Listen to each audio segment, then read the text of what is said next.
Om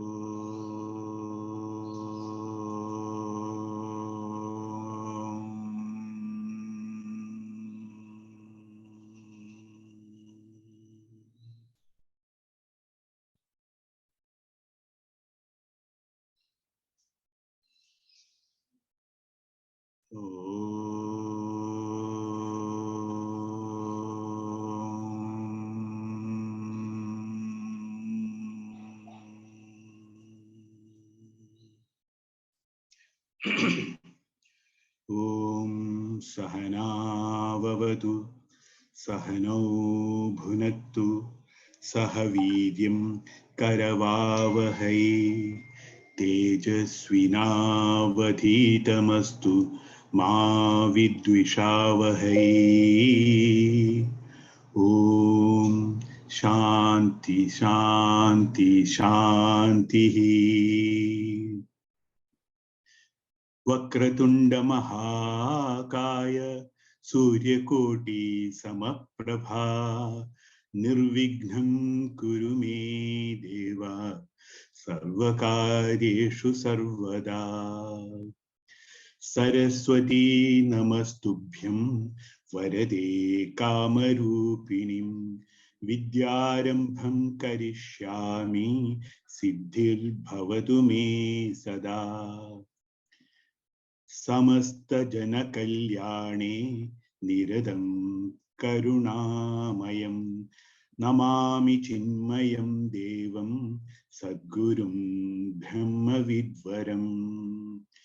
Om Shri Chinmaya Sadgurave Namaha.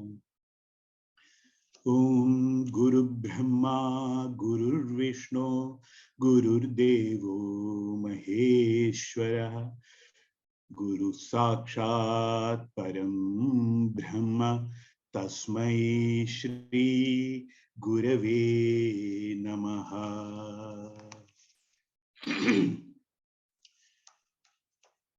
Om Parthaya Pratibodhitam Bhagavata Narayanena Swayam Vyasena Grathitam Purana Munina Madhye Mahabharatam Advaitamritavarshinim Bhagavatim Ashtadashadhyayinim Amba Tvam Anusandadhami Bhagavad Gite Bhava Dveshini.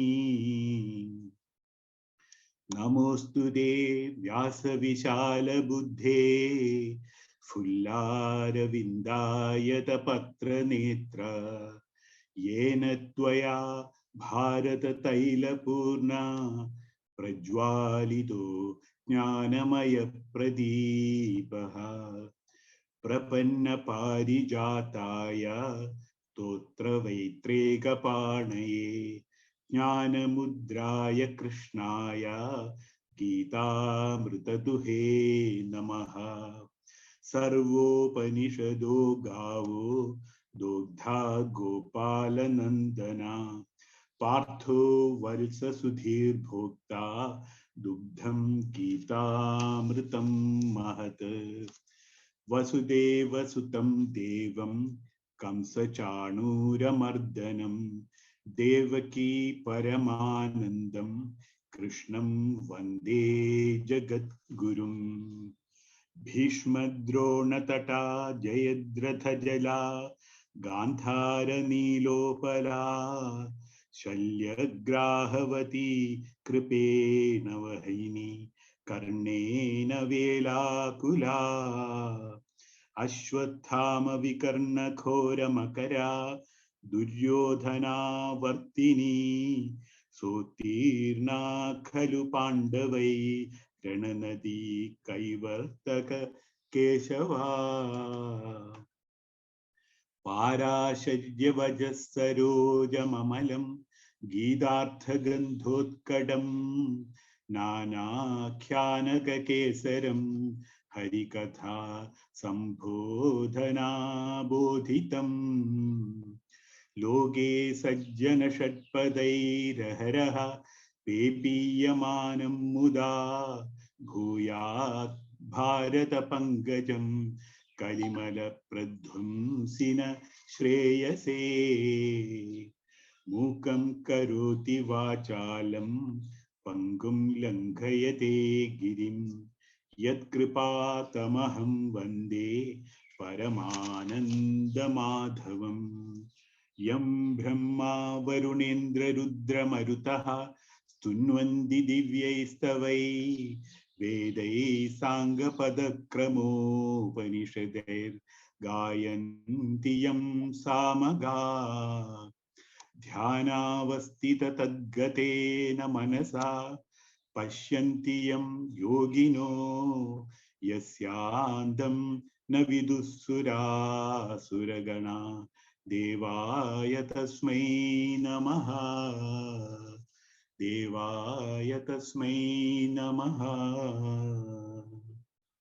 ॐ शान्ति शान्ति शान्तिः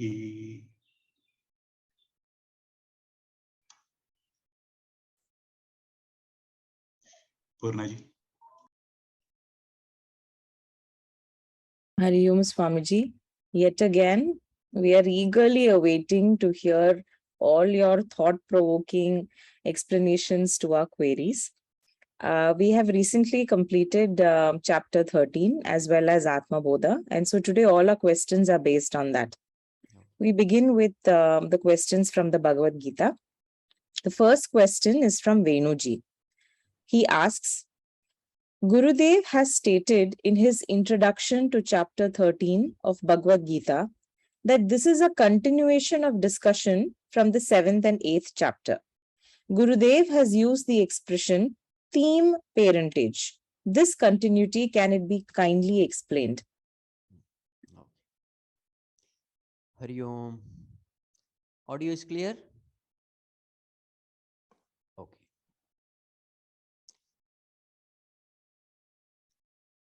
13th chapter takes up the topic from the 7th chapter. In 7th chapter, Bhagwan mentions two prakriti, para prakriti and apara prakriti. And then Bhagwan says there, Etad yonini bhutani sarvani iti upadharaya. Understand that everything in this creation, sarvani bhutani etad yonini, this is the yoni, this is the source. These two are the sources for everything in the world. What are the two sources?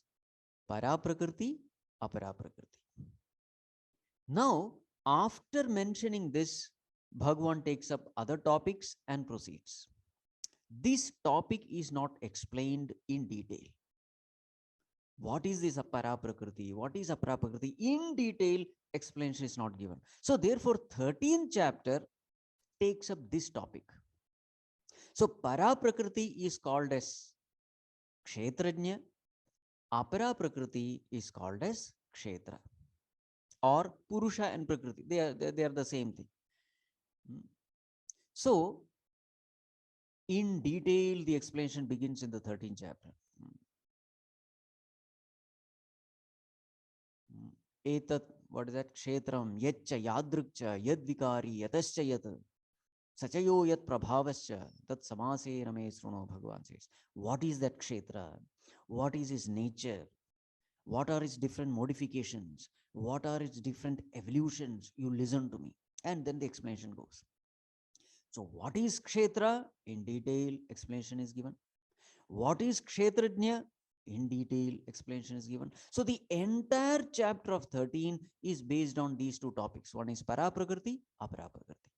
So this is how Bhagavan Shankaracharya he gives the introduction to the 13th chapter. So this is the connection between the 7th and the 13th chapter. Now, I don't know from where this 8th chapter has come. 8th chapter has nothing to do with 13th chapter. 8th chapter is only a continuation of 7th chapter. In 7th chapter, at the end, Bhagavan mentioned some terms, Adibhuta, Adiyatnya, Adhyatma, etc. So Arjuna asked the question, and therefore 8th chapter is nothing but the answering of the questions raised by Arjuna based on 7th chapter. But 13th chapter has no connection with 8th chapter. I hope Venuji I have answered the question. Yeah, Hari Om Swamiji. Yes. Okay. Because I found that in the introduction given by Gurudev. So the 8th chapter is also mentioned there. So probably it could be some error from somewhere. But I also Otherwise found the it's book. clear. In the book, in the introduction, I did not find anything. Maybe the book in which I have is different. Yeah.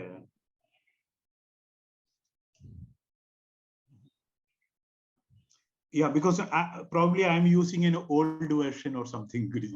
Okay. In the new version, it is not there. I saw that. I searched whether it is not given anything. Nothing is given. Yes. And yes, one more thing you said about theme parentage. Yeah. Theme parentage means, see, just like father and mother come together to bring forth a child, in the same way, Kshetra and Kshetrajna, they are considered as father and mother. So this way, they are the parents.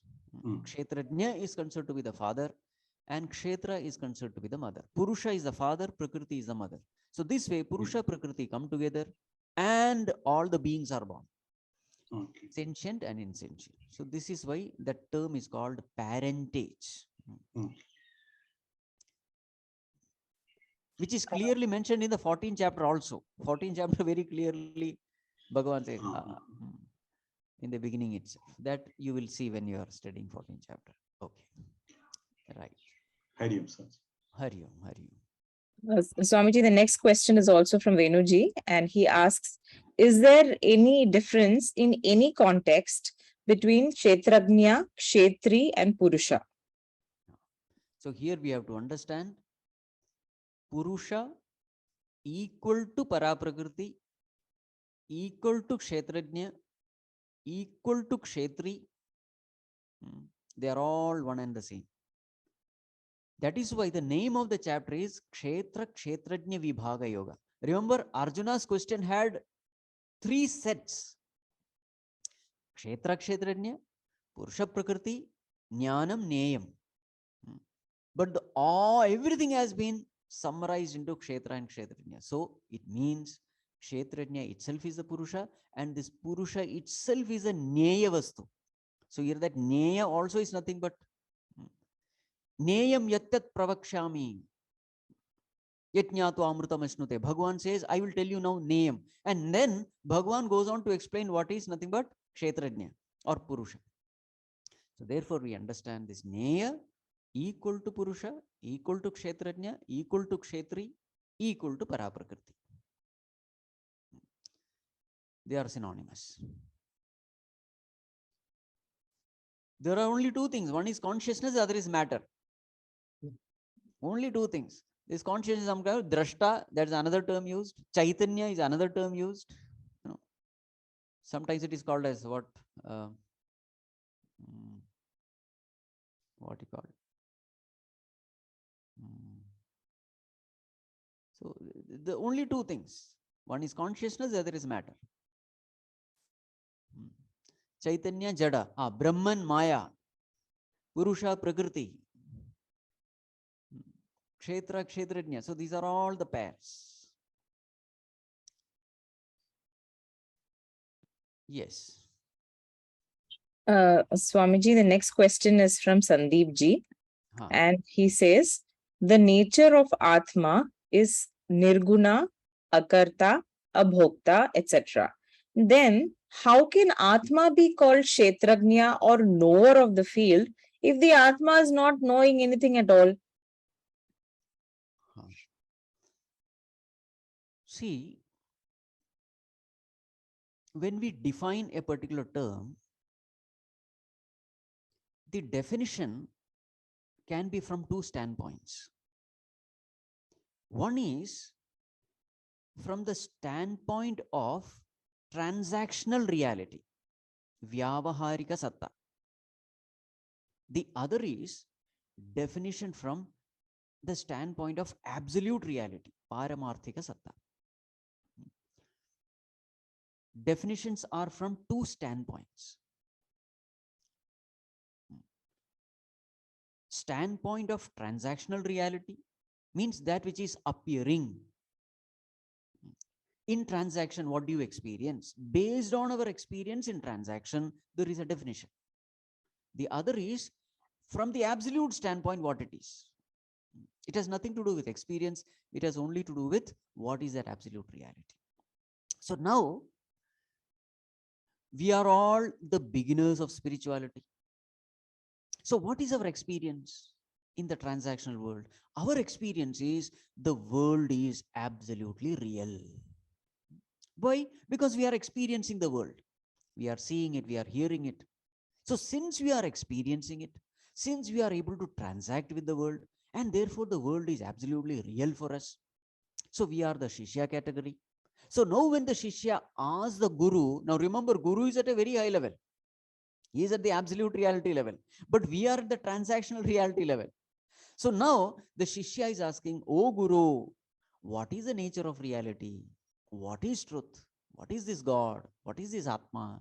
So now the Guru will have to give an answer which we can understand. So he comes down to our level. Now what is our level? Our level is world is very much real. This is our level. So therefore, the Guru coming down to our level in order to make us understand the reality, he says that reality is Kshetrajna, Jna, the knower of Kshetra, the knower of the field, the knower of the world. So what is that reality? What is that God? That God is none other than the observer of the world, the observer of the experiences, the observer of the body, mind, intellect, senses, etc. So he uses the term Kshetrajna, knower, observer, the witness. Right? Now, as we meditate upon this, as we evolve in spirituality, holding on to this definition, what is the definition of the reality? The observer in me is God. It is a reality. It is Atma. So as we hold on to this reality and progress in spirituality, what happens finally? We reach to the state of Guru. And what is Guru state?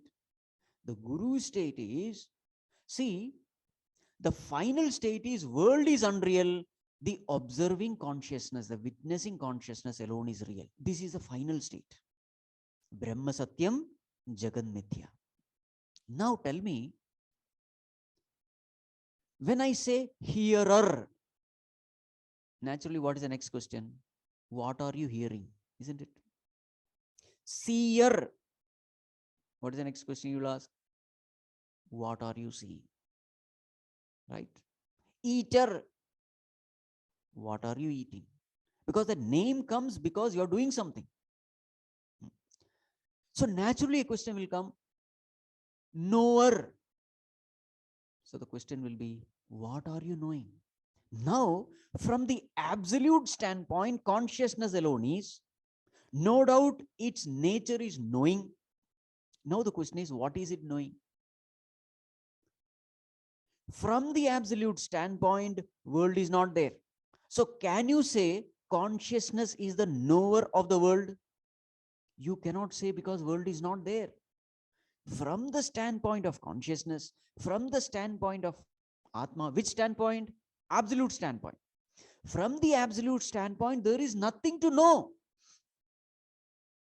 Everything is an illusion.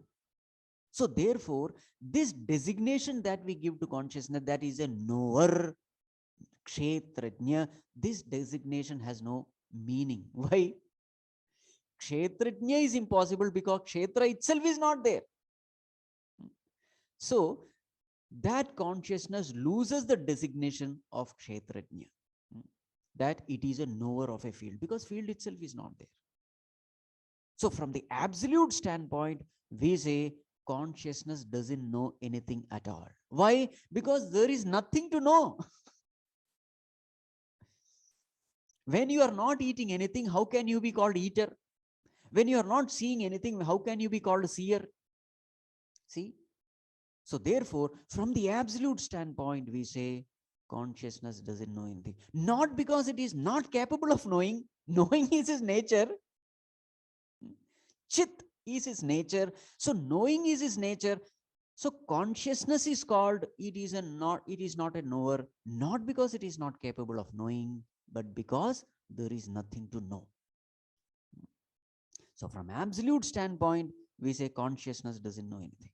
But from the relative standpoint, from the transactional standpoint, we say it knows the kshetra. This is only a definition for the ignorant ones, for those who are experiencing the world, those who are knowing the world. So with respect to the appearing world, consciousness is the observer of the world. Exactly like the dream. With respect to the dreamer, if you want to explain what is the reality, he is dreaming, he is seeing the dream world, etc. How will you explain? So you will have to explain the reality in a language which he understands. So in the dream, you are seeing a dream world. So you say that reality is that which observes this dream world. But once you wake up, will you still remain an observer of the dream world? When dream world is gone, then you will be called a waker, not the observer of the dream. Are you able to understand?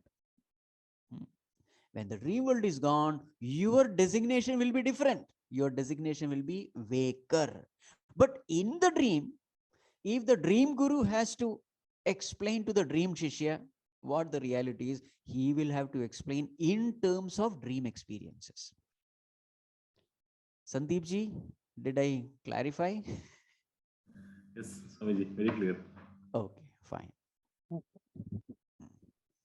Swamiji, the next few questions are from Ajit ji. Huh. So his first question is, the second stanza of verse 13 of chapter 13 says, Anadimat Parabrahma Nasad Nanusad Uchate. Pujya Gurudev in his commentary mentions that Brahman, as opposed to all objects, cannot be either existent or non-existent because Sat, Asat are two types of thought waves and the self illumines them both.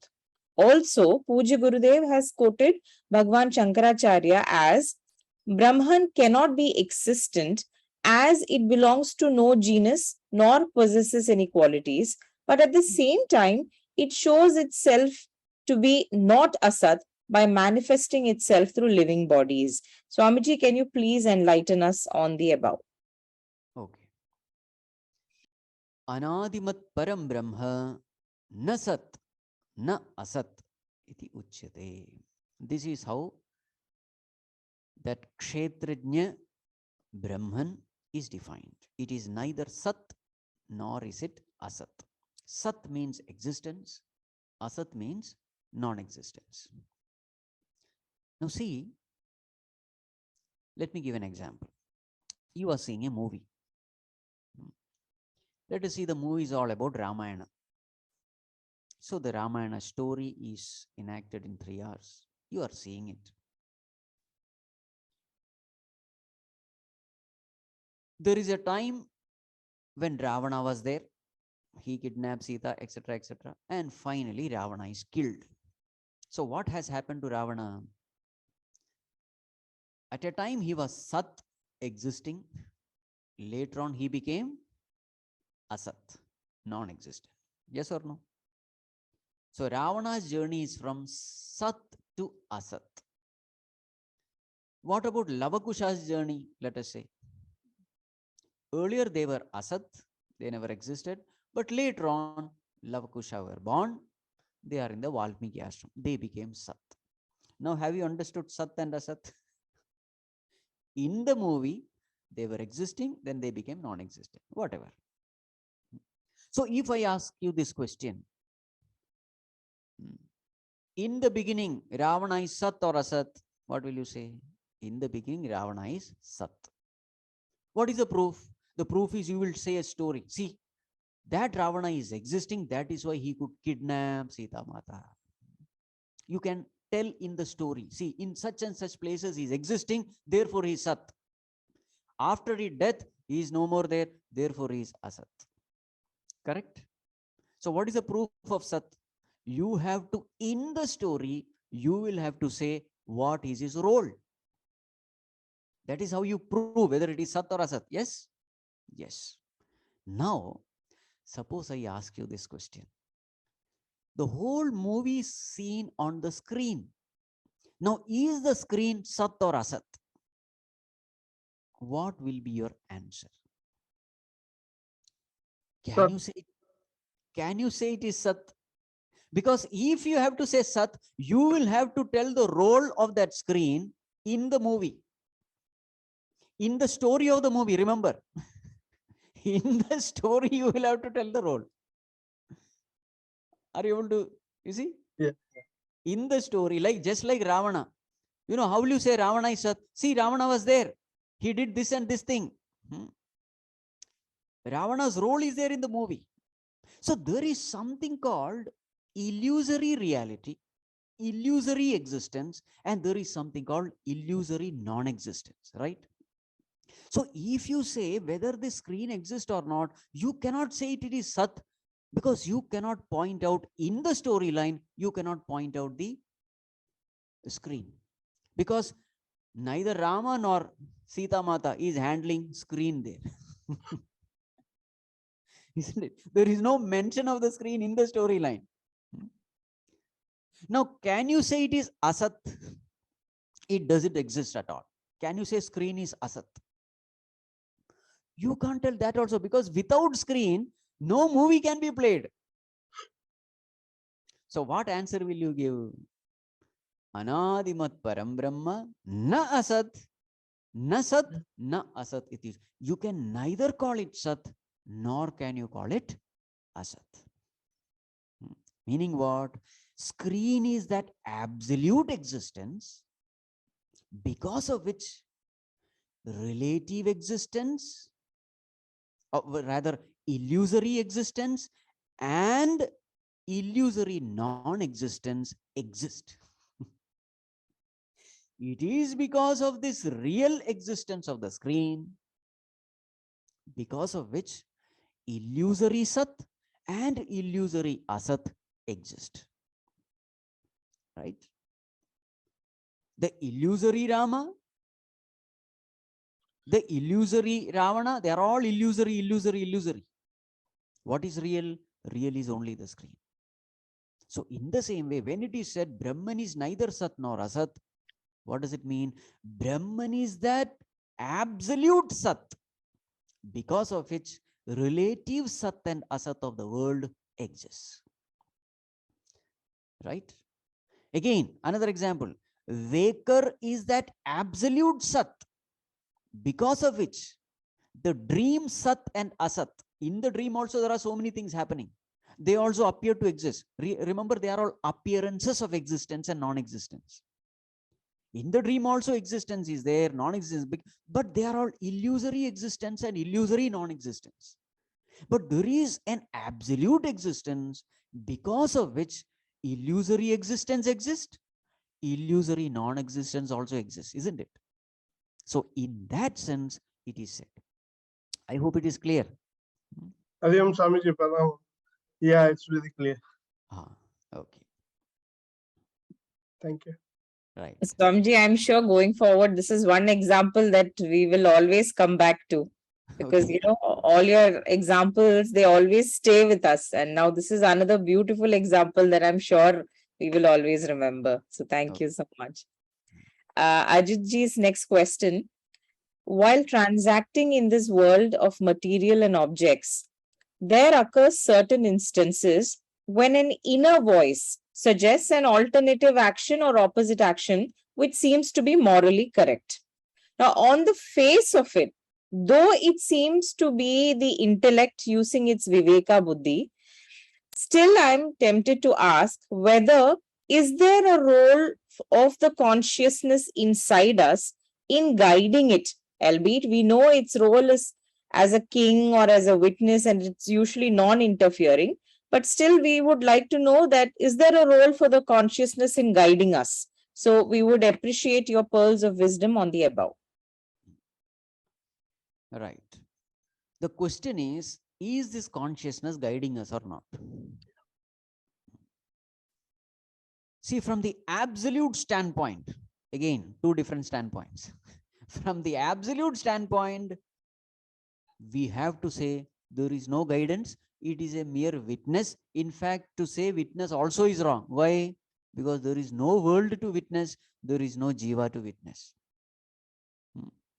Everything is an illusion. So from the absolute standpoint, consciousness there is no guidance. To guide whom? Guide what? Guide whom? Witness whom? Witness what?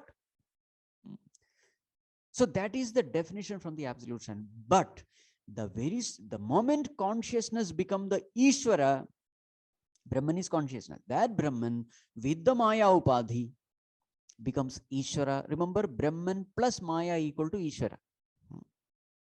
So with regard to the world, with regard to creation, that pure consciousness is called Ishvara. Now, is this Ishvara interfering or non-interfering? It has to interfere in everything because he is the creator. Right? He is the karma phaladata. He knows who is doing what karma. Accordingly, karma phala has to be given. So he is a perfectly interfering God. He interferes in everything. He knows everything. He is Sarvatnya, Sarvashaktiman, Sarvavyapi. Right? Now, that very same God is there in us. So which is that verse in 13th chapter which says that Upadrashtanumanta cha Bharta Bhokta Maheshwarah. Then Paramatmeti Chapyuktah Dehesmin Purushah Parah. See, it's a beautiful verse. In fact, this verse tells us how we evolve in spirituality also. These are the different terms used. Upadrashta, Anumanta, Bharta, Bhokta, Maheshwarah, Paramatma. These are the different names given to the Lord in us. So briefly, let us see this verse. So first term we'll use is Bhokta. This is where everyone begins. So you ask, where is God? This person says, I don't believe in God. That is Bhokta stage. Right? I don't believe in God. So what will be his lifestyle? His lifestyle will be an indulgent lifestyle, worldly lifestyle, totally extroverted, sensuous, because according to him, happiness is in the world. You indulge in the sense objects, that is the way to become happy. That stage is called Bhokta stage. Now, can a Bhokta be happy? Impossible. The world is designed to make us miserable. Okay. If you depend on worldly happiness, you will have all kinds of problems. Tension, worry, anxiety, they are all natural to a person who depends only on the world for happiness. Because the nature of the world is like that. It is impermanent. It is uncertain. So therefore, what will be the natural state of a Bhokta? He'll be miserable. And when that misery comes, naturally you become introspective. You try to find, why am I miserable? And finally, you come to some spiritual class. It has to happen. It is a misery which takes us to spiritual class. Okay. It is not the interest in spirituality. It is a misery. Dukkham alone is the karanam. So the qualification for spirituality is intense dukkham and no solution at all. You are not finding any solution anywhere. Finally, as a last resort, we all come to this. Okay. So bhokta. And in the class, we come to know, it is all because we have ignored God, forgotten God. So naturally, question, where is God? So then we say, God is none other than the observer. So the first term, upadrashta, comes. Upa, sitting near, drashta, he is watching you. So who is God? God is that principle, who is witnessing us? Drashta, watching us. Where is he? Upa, sitting very near. Sitting in our own heart. He is the one who is witnessing everything. He is the witnessing consciousness. This knowledge you get only in satsang. Upadrashta. Then suddenly you become, oh, yes, there is a witnessing state in me. Yes, there is a consciousness in me. Yes, I am experiencing that awareness in me. That awareness is God. Right? Now, that awareness communicates to us through voice of conscience. You see, this is the experience of a sadhaka. A sincere sadhaka feels it. In his own pure intellect, there is a voice which guides us. This is right, this is wrong, this should be done, this should not be done. This is dharma, this is ardharma. So the next term is anumanta. Anumanta means the one who gives permission. Right? What is that permission given? Whenever you are walking the path of righteousness, he gives the permission to go ahead. Anumanta, he allows you to walk. Whenever you are trying to walk path of adharma, he will not allow you. He will obstruct it. So there is a voice, Anumanta means what? He inspires you to walk the path of righteousness and prevents you from walking the path of unrighteousness. Right? We can clearly see in a prayerful mode what is right, what is wrong. Very clearly we can see our heart guiding us. The pure heart or pure mind, whatever you may say. Anumanta. And if you are listening to this voice and living your life, then the very same Bhagavan becomes Bharta. See the next term. Bharta means he supports you. He fulfills all your desires.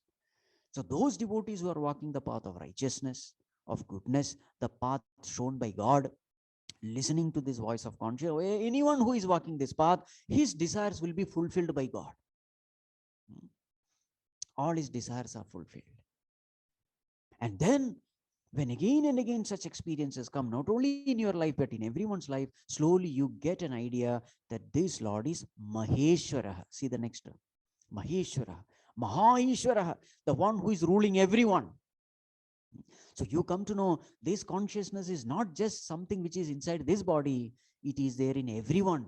It is the one who is ruling everyone. So everyone is ruled by him, Maheshwara. The whole world is ruled by him. Right? And finally, you develop such a deep devotion for God. In that deep devotion, in those moments of deep devotion, you come to know that God as Paramatma, the Supreme Self, the pure consciousness in yourself. So see the journey. From Bhokta, this is how we start. There is no God, only I am there. From Bhokta, then you experience God as Upadrashta. Then he becomes Anumanta, Bharta, Maheshwara, and finally Paramatma. Dehe asmin paraha purusha. In this body itself you can experience God. That Parapurusha, the Supreme Being. So, this is what the Jivatma feels. God is guiding me. Right? He doesn't feel that God is, sitting there, witness, not at all interested in you, not bothered about the world. Remember, this philosophy is very, very, very dangerous. If you say consciousness is disinterested witness, who is not even aware that there is a world, who doesn't care for you, who doesn't love any devotee, this may be the ultimate truth. But this is a dangerous truth. Why is it dangerous? It is dangerous because it will destroy all your devotion. Just imagine a person who is saying that, there is a God who doesn't care for you. Can you love that God? Impossible. The one who doesn't love me, why should I love him? Whoever he may be all powerful. So what? If he's not interested in me, if he doesn't love me, he doesn't care for me, he's not concerned about me, how can I love him? Even if he be my creator, I cannot love him. Many times we find this. The father is not loved by his own children. Why? The father comes drunk. He doesn't take care of the children. The children, they are, see, he has created them, but the children don't love the father, isn't it? In the same way, if you say Bhagwan is a creator, but he doesn't care for you, he's a disinterested witness. How can you love him? So therefore, keep aside this philosophy that God, this consciousness is a see, that is the ultimate truth. When there is no Jiva Bhava, when there is no Jagat, yes, when there is no Jagat, his role is his, pure consciousness. But we as seekers, sadhakas, should never try to meditate on such terms, because such meditation will destroy whatever little devotion, Shraddha Bhakti, whatever we have. Right? So that is why this term is used. Upadrashta Anumanta means what? Turn to him. You see, it is something like this. When the sun rises, the lotus blooms, lotus blossoms. So what is the experience of lotus? I blossomed in my life because of the sun. The sun is the cause because of which I have blossomed in my life. Now this will take the mind of the lotus. I mean, this will increase love for the sun in the mind of lotus. Yes or no? But what is the standpoint of the sun? Sun says, which lotus? I don't even know that there is such a lotus. Now, suppose lotus meditates upon this statement, what will happen? See, from the standpoint of the sun, it is true. The sun doesn't know that there is a lotus there. The lotus should never meditate upon this statement. That is statement from the standpoint of the sun. From the standpoint of lotus, lotus experiences this. I have blossomed because of sun. So therefore, I am grateful to sun. I love this sun. So always remain at the standpoint of a Jivatma when you are a Jivatma. When you are in the world, identified with the body, living in the world, remain like a Jivatma only. Don't take the standpoint of Paramatma. It is of no use. There are so many things in this life which are absolutely true, but absolutely useless. What is the use of truth if it is of no use to me? Right? Ajitji, did I answer? Very, very clear, sir. Okay. Thank you. Right. Swamiji, so does that mean that in effect the Puranas have been created only with the sole purpose of evoking bhakti? Exactly. Exactly. Okay. Swamiji, when we discuss this verse, I don't think that we discussed it from this perspective at all. You took it to a completely different realm that, we could not even, think of. So thank you so much for this beautiful explanation, Swamiji. The next question is, each chapter of the Bhagavad Gita has the word yoga in it, like Bhakti Yoga. Swamiji, can you explain what does this word yoga imply with reference to Bhagavad Gita? Why is it there in every chapter? Every chapter ends with the term yoga. Yoga comes from the term yuj. Yuj means to unite. So yoga means to unite. Unite with what? Who will unite with what? So the Jivatma has to unite with Paramatma. This is the purpose of Bhagavad Gita. How can we, the Jivatmas, unite with Paramatma? That is the meaning of yoga. So every chapter is a yoga because every chapter gives us a way to unite with yoga, to unite with God. For example, first chapter, Arjuna Vishada Yoga. Now you may say, how can Vishada be yoga? Vishada is yoga because whenever there is sorrow, we turn to God sincerely, wholeheartedly. We try to get out of that sorrow, but when that sorrow doesn't go, then our prayer becomes sincere. Remember the Kunti Mata's prayer.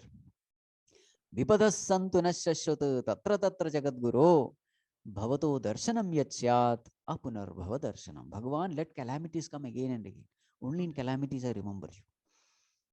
Right. So Arjuna Vishada Yoga, it is this Vishada of Arjuna which led him to yoga. It is this sorrow of Arjuna which led him to surrender unto God and seek guidance from God. So therefore, we can say Vishada can be a wonderful means to unite us to God. In this way, every chapter you have to think. The second chapter is Sankhya Yoga. Sankhya means jnana. You can unite with God through knowledge. When you have a clear understanding of who God is, then you can unite. If your understanding is God is somewhere in some heaven, some Vaikuntha, some Kailasa or something, then it is not possible. But suppose it is said that awareness in you is God, then what has happened? Subjectively, a union has happened. Isn't it? In the heart, you are experiencing an awareness. And that moment, you get a glimpse of Ishvara Darshanam. See, union. The third chapter, Karma Yoga. The way to unite with God by performing action. So when you perform action as a worship of the Lord, doing only the righteous things, obeying the Lord, obeying this voice of conscience, doing for the welfare of all, there is a joy which emanates in the heart. There is an experience of devotion. So what have you done? Through your action, you have united with God. You see? In this way, go on with every chapter. Sixth chapter is Dhyana Yoga. In meditation, what are you trying to do? You are trying to unite with God. Dhyana Yoga. Then we have this Vibhuti Yoga. What is Vibhuti Yoga? Bhagavan says, whatever great you see, noble you see, glorious you see, splendorous you see in the world, understand that it is my glory. So when you are seeing an infinite ocean, what happens? You are reminded of the glory of God. When you see the splendorous sun in the sky, you are reminded of God. So anything great in life, suddenly your thought goes to God. In this way, you are uniting with God. This is called a Vibhuti Yoga. Then there is Bhakti Yoga. Through devotion, you unite with God. Now this chapter is called Kshetra Kshetrajna Vibhaga Yoga. Very clearly understanding what is Kshetra and Kshetrajna, you are turning your attention to the Kshetrajna in you, the God in you. So in this way, you are uniting. You see? 16th chapter is Deivasura Sampat Vibhaga Yoga. There Bhagavan says, if you cultivate all noble virtues in life, you can experience me in your heart. So whenever the noble virtues are there in the heart, you experience his presence. So by cultivating virtues, you try to unite with him. So in this way, every chapter, there is a way to unite with him. That's why all chapters are called yoga. There is a technique. So whichever technique is, comfortable for you. All techniques may not be comfortable for everyone. Whichever technique you find it useful, apply it. Right? Okay. So Amji, the next question has, I think part of it you've already answered. The notion I know, consciousness is not the knower, and ahankaram is non-existing. Then who is the knower? The next part is who is muktan and nitya muktan. See, always remember one thing. Observer can never be one with the observed. It's a law. While studying Kshetra Kshetrajna Yoga, this law has to be very clear. Observer can never become one with the observed. Means what? Kshetrajna can never become one with Kshetra. Is a law. Observer, drashta and drishya, they are two different things and they can never combine. But there can be an appearance of oneness. How is it possible? It is possible through identification. There can be an appearance of oneness between observer and the observed, and that appearance happens through identification. For example, mother and the child, they are two different entities. Yes or no? Yes. Mother is the observer, the child is the observed. But when that mother becomes extremely attached to the child, whatever happens to the child happens to mother, as though they are one entity. Actually, they are two entities, but in experience, mother feels, I am not separate from my child. My child is me only. You see?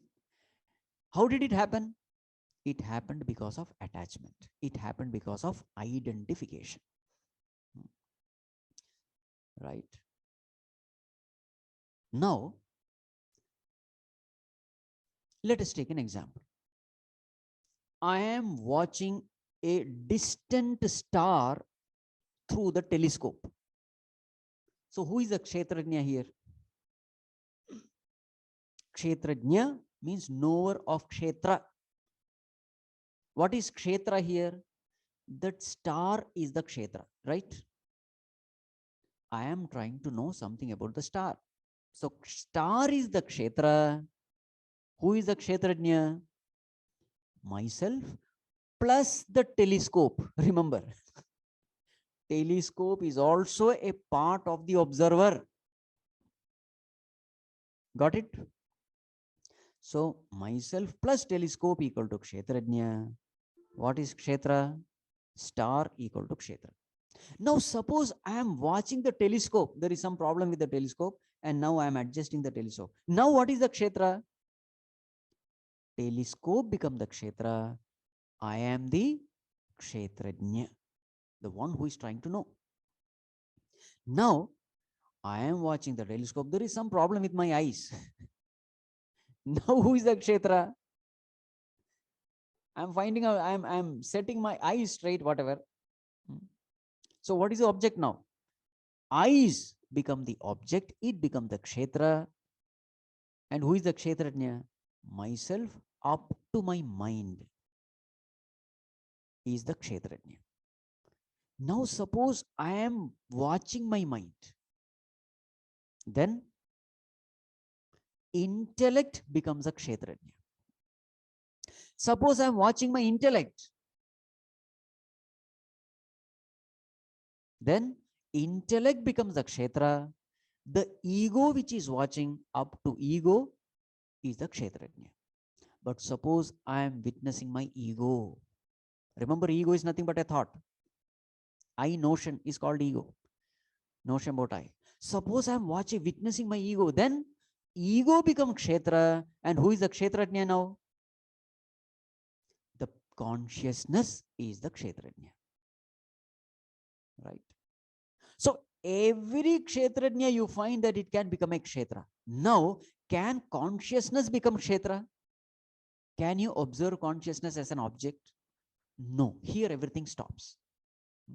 So the ultimate Kshetrajna, the absolute Kshetrajna is only consciousness. Right? To the extent this pure consciousness identifies a Kshetra and makes it a part of Kshetrajna, to that extent that Kshetrajna is impure. What is the purest Kshetrajna? Only consciousness, because everything else is something which is observed. Ego is something which is observed, intellect is observed, mind is observed. Everything comes under the category of Kshetra, but because of identification, if you put it under Kshetrajna category, then that becomes impure and the vision becomes dull, knowledge becomes dim. Right? The ultimate knower, the only knower is consciousness alone. He alone can be called Kshetrajna. That's why Bhagavan says, Kshetrajnam chapi mam vidhi sarva kshetreshu bharata. Know me to be the Kshetrajna. He is the ultimate knower. He is the purest knower, the real knower. Then who is this Ahankara? This pure knower identified with the BMI is what is called as Ahankara. So actually speaking, the knowing ability belongs to whom? Really speaking, the knowing ability belongs only to consciousness alone. Ahankara does not have any ability to know. The ego doesn't have any ability. It is all borrowed ability, borrowed from consciousness. So the question is, who knows? There is only one entity which can know, and that is consciousness alone, because knowing is its ability.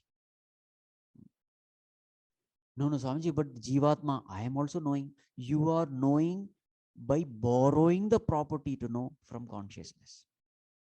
So what is your knowing? Your knowing is always a thought-based knowing. What about consciousness knowing? It is absolute knowing, pure knowing, effortless knowing, spontaneous knowing. Whereas our knowing is thought-based knowing. And what is the defect of thought-based knowing? Defect is you get tired. Whenever you try to know, gain knowledge, what happens? There is exhaustion. There is effort involved. It is not effortless knowing. It is effortful knowing. That's why when the classes happen, people feel sleepy. Lot of effort is there. Especially if the subject is subtle, effort is very much. Isn't it? So who is the ultimate knower? Consciousness alone. But we have misunderstood ourselves to be the knower. Mind doesn't have the property to know. Exactly like the mirror doesn't have the property to give light. It can only reflect light. So it appears as though light is coming from the mirror. Actually, mirror doesn't have the ability to give light. It is only a borrowed light. In the same way, mind's knowing is borrowed knowing. Intellect's knowing is borrowed knowing. It is not original knowing. So who knows? Knower can be only one, the sentient one, the pure consciousness. Ajitji, did I answer? Yes, Swamiji. So I'll move to the next question, Swamiji. Yes. Jivatma is called beginningless. But we studied that during pralayam, everything ends. Then again, everything is restarted all over again. So then how can we say that Jivatma is beginningless? See, in pralaya, what happens is, Sthula Sharira goes away, Sukshma Sharira goes away, but not Karana Sharira. Remember this. In pralaya, Karana Sharira remains. What is this Karana Sharira? It is like the seed. Nothing is manifest, but everything is there in a latent form, in an unmanifest form, in an avyakta form. It is there. It is just like sleep. When a person is sleeping, you don't see his talents, abilities, etc. But everything is there. When he wakes up, everything comes out. So remember, pralaya is not a reset stage. In that computer, etc., you do reset. Or what you call that, formatting, etc. The whole thing is cleared away. The whole memory is lost. It is not. Everything goes to an unmanifest state. The seed is the right example. All the properties of the tree is there in the seed, but it is not manifest. So in the Karana or in the Pralaya Avastha, we are all in that latent stage. And when the right opportunity comes, whatever was there stored in an unmanifest form, it appears. So remember, Karana Sharira does not get dissolved in Pralaya. It is only the Sukshma and Sthula Sharira. So since the Karana Sharira is there, so therefore Jiva is there. And therefore we can say Jiva is beginningless. After gaining knowledge, what happens to Karana Sharira? It is destroyed. So then the Jiva is over. Jiva is dead, really dead, only when the Karana Sharira is dead. Otherwise it is there. Just like the tree. Tree produces fruit. Fruit has the seed. Seed again becomes another tree. It goes on. The real death happens with the death of the seed only. With the Karana Sharira's death. Remember, Karana Sharira is nothing but ignorance. So only with self-knowledge, Karana Sharira can die.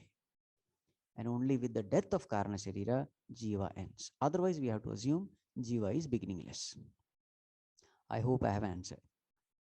Yes, Swamiji. Yes. Swamiji, the next few questions are from Atma Bodha and all of them are from Suresh ji. Okay. The first question is, how Neti Neti negation is different from Shunyavada?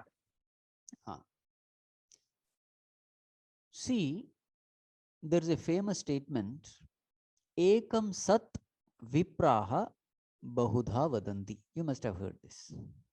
Truth is one, but the wise people, they speak of it in different ways. So this Shunyavada is from the Madhyamika sect of Bauddhas. And what is their philosophy? Their philosophy is the philosophy of nothingness. How did they come to this conclusion? They observed the world. They found that we interact with the world with our mind. So this world is nothing but thoughts in the mind. Then they again observe the thoughts. They found that when you observe the thoughts disappear. Manasam tu kim margane krite naiva manasam. The thoughts, when witnessed, they disappear. So therefore, world is not there. World is nothing but thoughts. Thoughts, when witnessed, is gone. So therefore, what is there? So finally they said, it is given by a great sage called Nagarjuna. Shunyavada is coming from Nagarjuna. So he said, there is nothing. Right? Now, Bhagwan Shankaracharya ji came. Now see, one thing we have to keep in mind, there is a higher experience, the experience of Samadhi, experienced by all the Mahatmas. But when it comes to putting in words, the experience of Samadhi states, remember, words have limitations. Yato vacho nivartante aprapya manasasaha, the Upanishad says. That state is not something which can be described in words. So with the limited words, when you are trying to explain an indescribable experience, naturally the words will express as limitations. Naturally there can be misunderstanding in these words, because wrongly you can interpret it, because words have limitations. So when it is said Shunyavada, Bhagavan Shankaracharya, remember not to criticize that Acharya, not to say that that philosophy is wrong. No.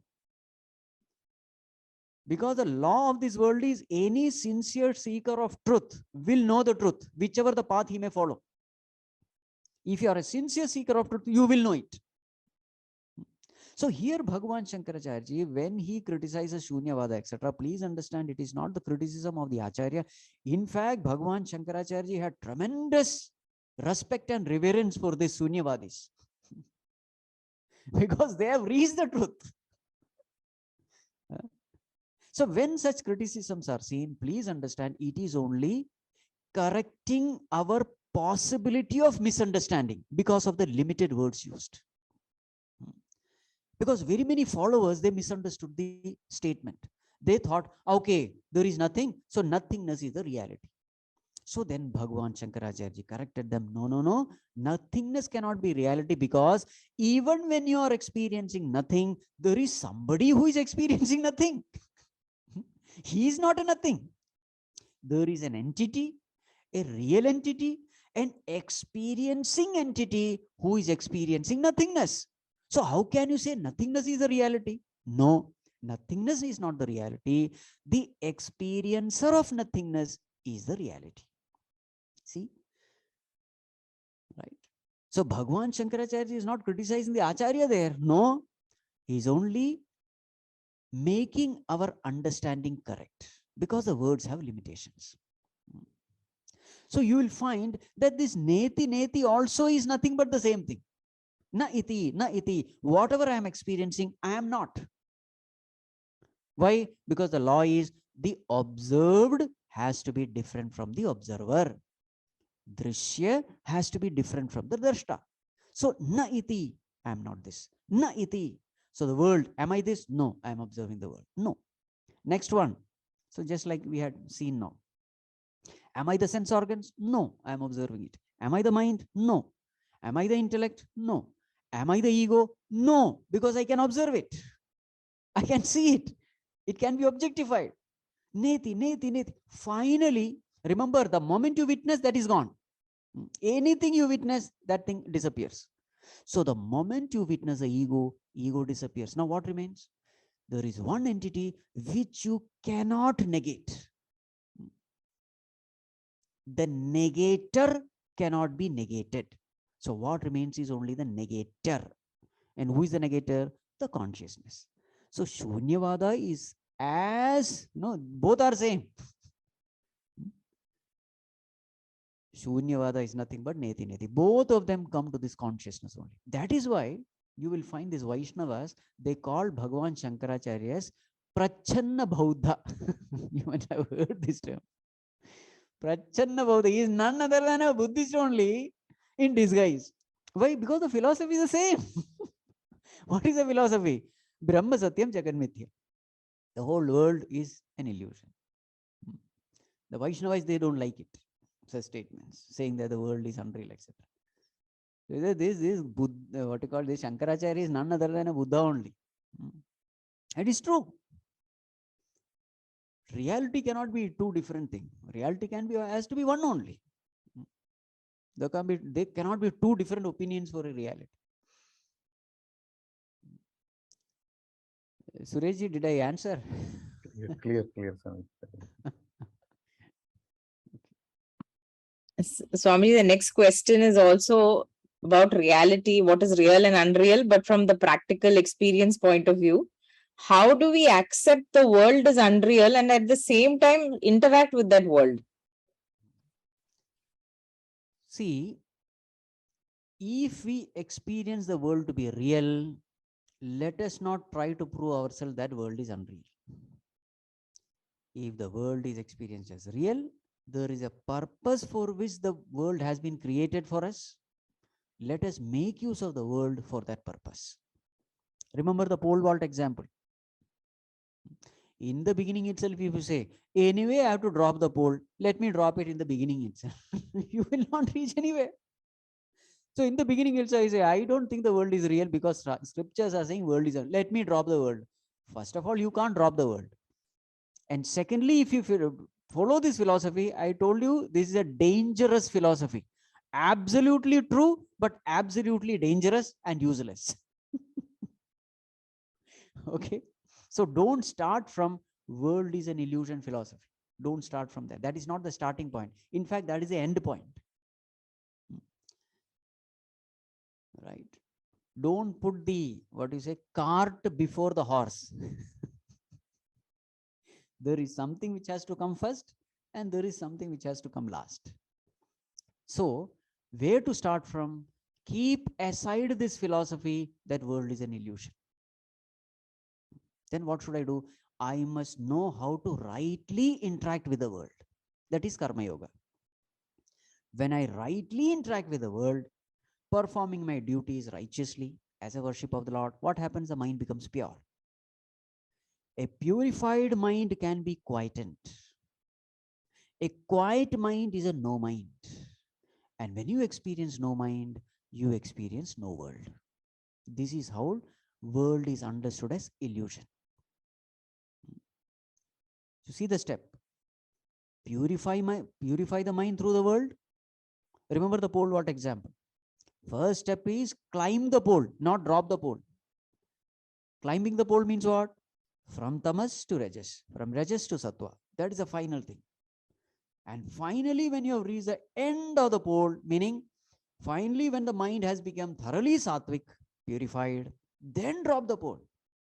In the same way, when the mind has become thoroughly purified, you can easily drop the mind. You can easily witness the mind. You can easily silence the mind. And when the mind is silenced, the world is also silenced, because world is nothing but projection of the mind. Mind ends, the world ends. And then you come to know world is an illusion. So that is a final stage. It is not the beginning stage. Okay. So in our present state of ignorance, let us try to intelligently, let us learn to intelligently use the world, interact with the world, so that it helps us in Chitta Shuddhi. Yes, Swamiji. Hari Om. Hari Om. Swamiji, the next question is, not self-effort also a part of prarabdha karma in a way? See, in spirituality, one question can have many, many answers. And the answer will depend upon the evolutionary level of the student. Okay? Same question will have many answers. So one answer will be from the transactional level. The other answer will be from the absolute level. Two answers the minimum, but there can be very many combinations also. Now, can self-effort be real? If you ask this question. Remember, self-effort means what? Effort of the ego, effort of the Jivatma is called self-effort, right? What is self-effort? Effort put forth by me. Who is me? Jivatma, the ego. Now, can there be an existence for self-effort from the absolute standpoint? No. No. Why? Because ego itself is an illusion. If ego is an illusion, how can the effort put forth by the ego be real? It is impossible. So therefore, everything connected to the ego has to be an illusion, because ego is an illusion. So self-effort has to be an illusion. Prarabdha karma has to be an illusion. So if you're seeking answer from the absolute standpoint, my answer is there is neither self-effort nor prarabdha karma. Okay. Now, remember, this ego is like a shadow and Bhagavan is like light. To the extent you are away from light, to that extent the darkness, the shadow will appear real and solid. It will be experienced. So ego is like the shadow, ego is like darkness. It is born out of avidya, it is born out of darkness. So now, here is a person who is highly egoistic, body-centered, doesn't even believe in God. So for him, if you say there is no self-effort, it will be a wrong advice. To him, who is very much rooted in ego, what should be the advice given? Never say there is no self-effort. Always you must say there is only self-effort. This is the advice to be given. Because for him, ego is real. So therefore, for him, you must give an instruction which is practical for the ego. And what is practical for the ego? Self-effort is practical. Put forth effort, hard work, we can, we must, do it. That fellow will be charged with such instructions. But suppose you say, no, everything is because of God's will. God is doing it. What is in our hands? We are only puppets. He is the puppeteer and we are puppets. Remember, this is a dangerous advice. Again, absolutely true, but absolutely dangerous. That fellow, what will happen to him? He will become a lazy fellow. Oh, is it so? God is doing everything. I don't have to do anything. Okay, then I will sit and sleep. The fellow will sleep. The rajasic fellow will become a tamasic fellow. Now, are you helping him in evolution or are you, destroying him? Tamasic fellow should be inspired to become rajasic. Rajasic should be inspired to become sattvic. We are climbing the pole, not getting down from the pole. So, for a person who doesn't believe in God, for a person who is highly egoistic, etc., ambitious, nowadays that's the term used. Ambition. Unless you have ambition, the best cannot come out of you. To such people, you must always emphasize the importance of self-effort. Work hard, attain. That is the way to happiness. As Swami Vivekananda said, play football, build up your biceps and triceps. That is the way to reach God, not by reading Bhagavad Gita and all. You see? But if a person says, no, world is also real, God is also real, God has, then you must use the 50-50 concept. Tan padi, devam padi. That is the intermediary stage. He believes in God. For him, what you should say? 50% self-effort, 50% God's grace. But a person who is highly sattvic and pure, he knows it. You don't have to tell. God, this inspiration is also from you. This body is healthy because of you. Resources are because of you. So everything is because of you. So Bhagavan, I am only an instrument. You are the doer. There is nothing called self-effort. There is only grace. This is the highest stage. Right? So depending upon the person who is in front, you will have to give the right advice. Just like the doctor, seeing the patient, he gives the medicine. That's why so many medicines are there, because so many types of diseases are there. Right? And that is why in Bhagavad Gita, you will find both arguments are there. Uddhared atmanatmanam na atmanam avasade atmaiva hyatmano bandhuhu atmaiva ripuratmanaha. You are your own friend. You are your own enemy. What is that? It is emphasizing self-effort. On the other side, the other philosophy is also there. Nimitta matram bhavasavya. Arjuna, I have killed all of them. You don't have to do anything. Just shoot some arrows and everything will happen. I am the doer. You just be my instrument. Nimitta matram bhava. What is that? That is the philosophy of God's grace. You see, both the philosophies are there in Bhagavad Gita. That is why Bhagavad Gita is accepted by everyone. Because all philosophies are there. Whatever your nature is, you can tune to that. You don't have to follow everything. Just tune to that which is applicable to you. Right? So, this is the answer. Did I answer? More to be contemplated. Yes. Swamiji, the next question is, can you please explain Vritti Vyapti and Phala Vyapti? Suresh, from where did you get all this?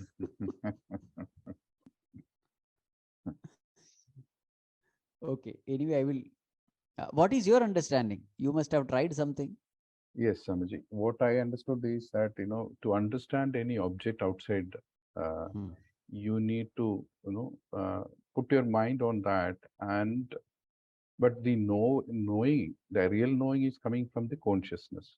So you need that two things at a time to understand an object outside.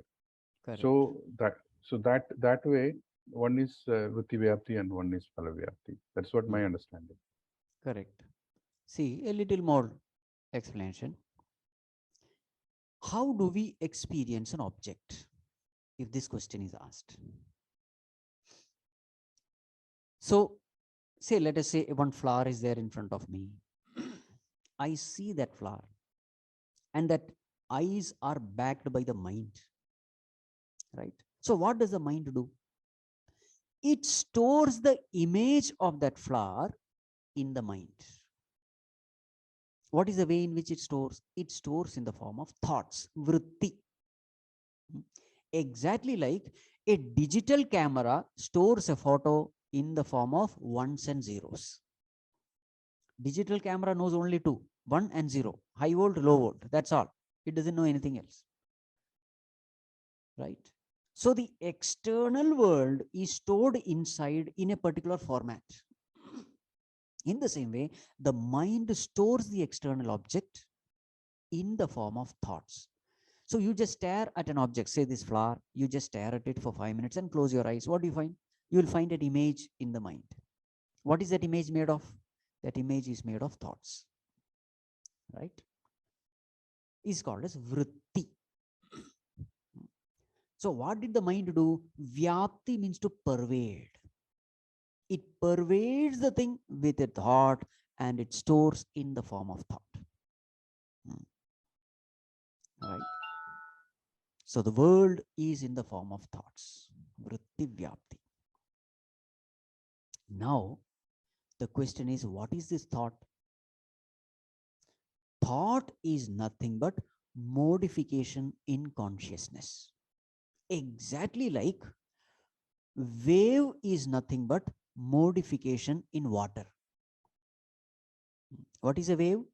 Modification in water is called wave. In the same way, modification in consciousness is called thought. So now, if I start paying attention to the essence of that thing, remember, phala means essence. Phala vyapti. That phala means essence of a thing. Essence of a tree is called phalam. The essence of a thought is called consciousness. So actually, phala means consciousness. So now when I start paying attention to the essence of this thought, I find there is only consciousness. So see, there are two different ways of looking at a thing. One, you may pay attention to the property of a thing, or you may pay attention to the reality of a thing. So when you are looking at wave as wave, you are seeing the property, the size, the shape, etc. But when you are looking at the essence, you are seeing the water. So see, two different ways of looking at a thing. Vritti vyapti, phala vyapti. Vritti is nothing but properties. Mind catches hold of only the properties of a thing. So that vritti is nothing but properties.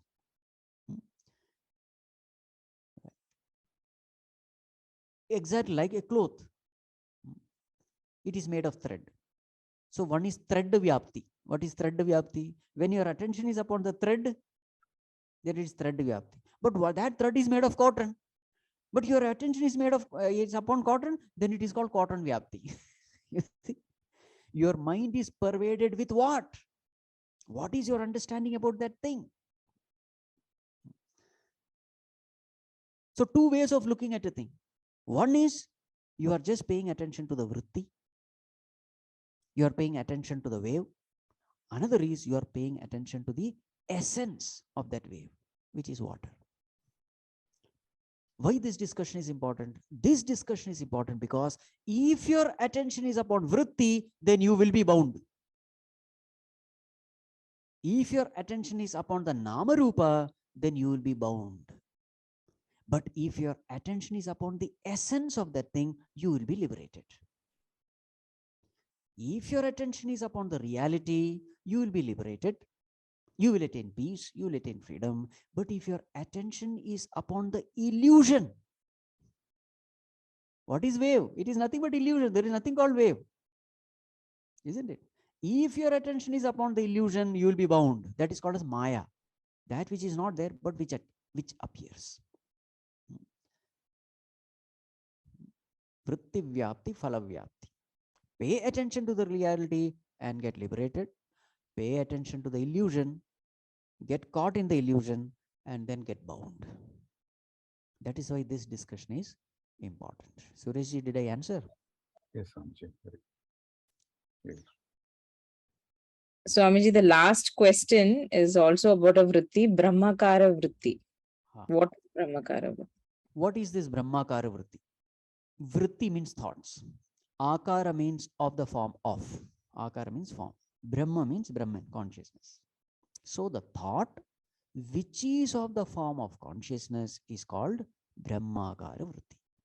Now, what is this vritti actually? See, it is nothing but spiritual thoughts. Thoughts related to spirit. What is spirit? Self is called spirit, supreme self. So Brahmakara vritti is nothing but spiritual thoughts. Now, when I sit for meditation, in the beginning, there are only worldly thoughts. In the beginning, because you are coming from the world, worldly thoughts are there. Then what are you supposed to do? You are supposed to entertain Brahmakara vritti, spiritual thoughts. What will the spiritual thoughts do? They will eliminate worldly thoughts and replace it with spiritual thoughts. So your mind is filled with spiritual thoughts. What will the spiritual thoughts do? It will take your attention to spirit. It will take your attention to consciousness. So that thought which takes our attention to consciousness is called Brahmakara vritti. So all those instructions given in the, what you call, in the scriptures, you remember them. And then what is happening to you? Your attention goes towards the consciousness in you. So thoughts leading you to consciousness is called Brahmakara vritti. Now, when your attention has reached consciousness, you are abiding in consciousness. Do you need Brahmakara vritti now? It becomes useless. It has done its purpose. The purpose of Brahmakara Vritti is to take you to consciousness, and once that is done, its job is over. Then will it remain Brahmakara Vritti? No. It will not remain. Remember, Vritti is a thought. What is the purpose of any thought? Purpose of any thought is happiness. What is Brahman? Consciousness. It is Ananda Swarupa. So once Brahmakara Vritti takes you to consciousness, consciousness is Ananda Swarupa. So the purpose of Vritti is served. So therefore the Vritti just disappears. Then what remains is only consciousness. Right? So see the thing. First, Brahmakara Vritti destroys the Vishayakara Vritti. And then finally, Brahmakara Vritti also disappears. What is example given in Atma Bodha? That seed which is in the water, which Jalam Katakarenavat. Yes. Jalam Katakarenavat. So when you put that powder, that Kataka nut powder. So already the mud particles are there. So it becomes one and both of them settle down. So in the same way, Brahmakara Vritti is that Kataka nut powder. Vishayakara Vritti is the mud particle. So when you put this powder, what happens? This Brahmakara Vritti destroys the Vishayakara Vritti and destroys itself. And finally, what remains? Pure consciousness remains. Just like here, pure water remains. Swamiji, so we can say that this is a self-effort, we can put it. This we can say the self-effort which we need exactly to put. Your effort is in this, turning your attention to consciousness. That is why Bhagavat Smarana, in Bhakti Shastra we call it Bhagavat Smarana. The same thing, but language is different. Remembering God.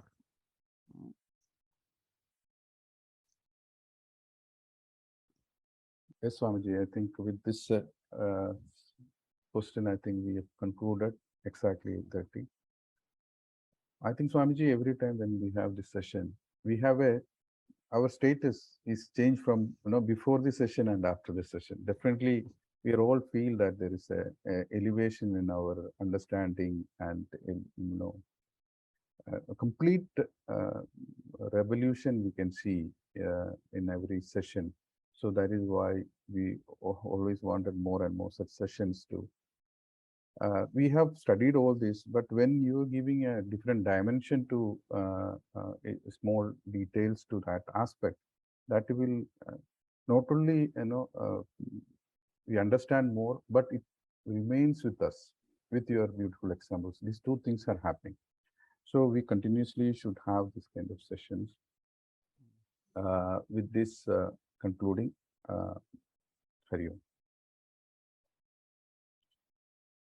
Om Sarve Bhavantu Sukhinah, Sarve Santu Niramaya, Sarve Bhadrani Pashyantu, Ma Kaschid Dukhabhat Bhavet. Om Asatoma Sadgamaya, Tamasoma Jyotirgamaya, Mrityorma Amritam Gamaya. Om Purnamada Purnamidam Purnat Purnamudachyate Purnasya Purnamadaya Purnameva Vasishyate.